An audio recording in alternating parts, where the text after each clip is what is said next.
প্রিয় শিক্ষার্থীবৃন্দ, তোমাদের জন্য নিয়ে এসেছি এমসিকিউ সলভ ক্লাস।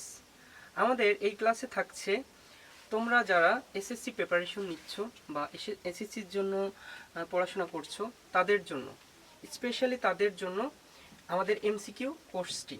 ঠিক আছে, তো আমরা চলো শুরু করি। আমাদের আজকের টপিকস, আজকের যে চ্যাপ্টারটা সেটা হলো সূচক ও লগারিদম।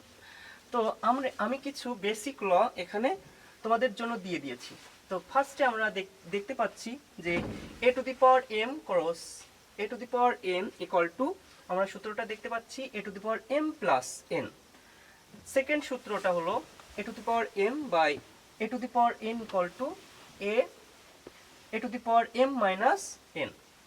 এখন আমাদের ঢাকা বোর্ড 2024-এ একটা কোশ্চেন আসছিল এই বছরেই 2024-এ, a to the power 0 equal to কোন শর্তে মেনে চলে, সেটা হলো এ ইজ নট 0। সো তোমরা একটা সূত্র থেকে একটা এমসিকিউ পেয়ে যাচ্ছ। সেকেন্ড, আমাদের 4 number A inverse N equal to 1 by A to the power N. এটার শর্ত হলো এ ইজ নট যখন 0 হবে এবং এন বিলংস টু এন। এনটা কি স্বাভাবিক সংখ্যা, কখনোই স্বাভাবিক সংখ্যা কোনগুলো, যেমন এন ইকুয়াল টু 1 2 3 4, কখনোই মাইনাস মান আনা যাবে না। তো এই সত্যগুলো আমরা মেনটেন করে আমাদের বেসিক ল কমপ্লিট করলাম। এখন আমি কিছু তোমাদের জন্য কোশ্চিন রেডি করে রাখছি, যেগুলো আমাদের গতানুগতিক বোর্ড কোশ্চিন হিসাবে সব থেকে বেশি আসছে। আর আমি ফার্স্ট, যেহেতু আমাদের আজকে প্রথম দিন, সেহেতু আমি টাইপ 1 শুরু করব। এই টাইপ 1-এর ভিতরে এই কোশ্চিনগুলো তোমরা সলভ করতে পারবা। আর এই কোশ্চিনগুলো সবগুলোই কিন্তু আমাদের বোর্ড কোশ্চিন। ঠিক আছে, তো আমরা চলো শুরু করি। ফার্স্ট যাচ্ছি। তো আমাদের প্রথম অঙ্কটা কি আছে, 1 number 1 by 4 minus X equal to 64। তো আমরা 4 ইনভার্স এক্স। তো আমরা এটা সলভ করতে শুরু করি। তো আমরা 4 নম্বর যে সূত্রটা, সেটা আমরা কি দেখতেছি, a inverse N equal to 1 by A to the power n. তো আমরা কি করি, এইটুকু আমরা সূত্রে চলে যাই।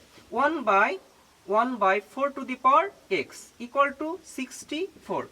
তো এরপর আমরা কি করব, এই 4 টু দি পাওয়ার এক্স কে আমরা কি করব, গুণ করে দেব। যেহেতু আমাদের এখানে ভাগ আছে, তো আমরা কি করলাম, 1 গুণ 4 to the power X by 1 equal to 64। তাহলে আমরা কি পাচ্ছি, 4 to the power X equal to 64। এখন আমরা যদি 4 কে কিউব করি, তাহলে 4 to the power X equal two 4 to the power cube. তাহলে আমরা কি পাচ্ছি, 64 পাচ্ছি। 4 কে কিউব করলে আমরা কত পাচ্ছি, 64 পাচ্ছি। তাহলে আমরা এক্স সমান কত বের করতে পারলাম, 3। কারণ কি, আমাদের 4 আর 4 কি হচ্ছে, কাটা হয়ে যাচ্ছে। তাহলে আমরা একটা সলভ করে ফেললাম।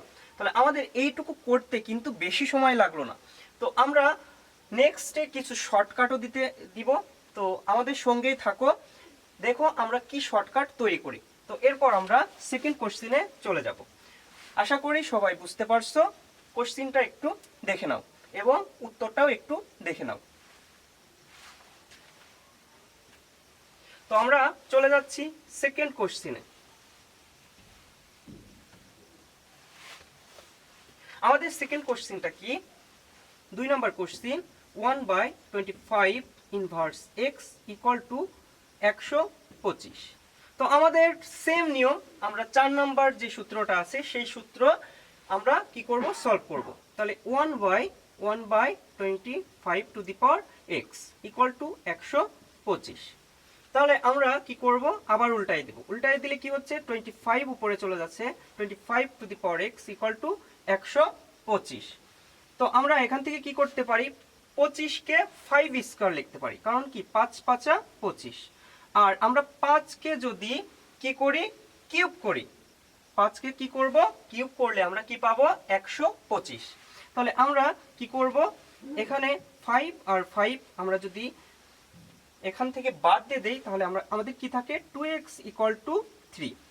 তাহলে x ইকুয়াল টু আমরা কি লিখতে পারি, 3/2।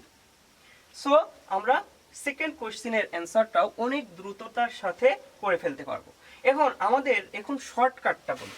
এখানে শর্টকাটটা কি, আমরা কি লক্ষ্য করছি, যে যখনই ইনভার্স নিচেই 1 বাই সাম, আমরা একটু শর্টকাটটা লিখি।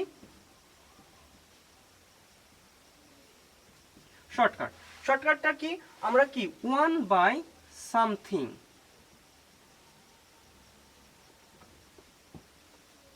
ইনভার্স 1 ইকুয়াল টু সামথিং, ঠিক আছে?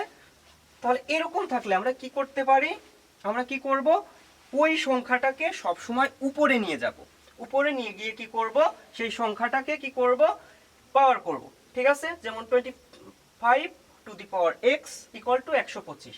এখন সেই সংখ্যাকে আমরা কি করব, বর্গ করতে পারি, ঘন করতে পারি, বা টু দি পাওয়ার 4 করতে পারি, বা 5 করতে পারি, তাহলে আমাদের কি উদ্দিষ্ট মান চলে আসবে। তাহলে আমরা শর্টকাট একটা শিখে ফেললাম, যে এটা শর্টকাট হলো আমরা সামথিং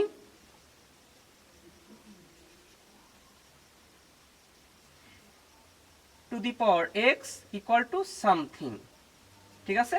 তো এটাই ছিল আমাদের সেকেন্ড অঙ্কের যে শর্টকাট, ঠিক আছে? অতি দ্রুত আমরা এগুলোর অ্যান্সার বের করতে পারি। তো আমরা একটু শর্টকাটের মাধ্যমে বের করার চেষ্টা করি, ঠিক আছে?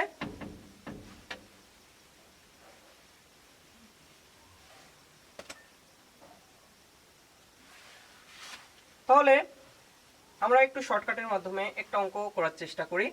সো 1 নম্বর অঙ্কটাই আবার একটু দেখতে পারি। যেমন 1 বাই 4 ইনভার্স এক্স সমান আমরা কি করলাম, 64 বের করছিলাম। তো আমরা কি করতে পারি, সিম্পল ভাবে লিখতে পারি 4 to the power X equal to 64, কারণ আমাদের এইটাই হলো কি শর্টকাট ছিল। যেমন something to the power X equal to something, ঠিক আছে? আমাদের এখানে সামথিংটা কি একটা নাম্বার। তো আশা করি তোমরা বুঝতে পারছো যে আমাদের শর্টকাটটা কিভাবে অতি দ্রুত প্রয়োগ করে আমরা অঙ্কটাকে করতে পারি।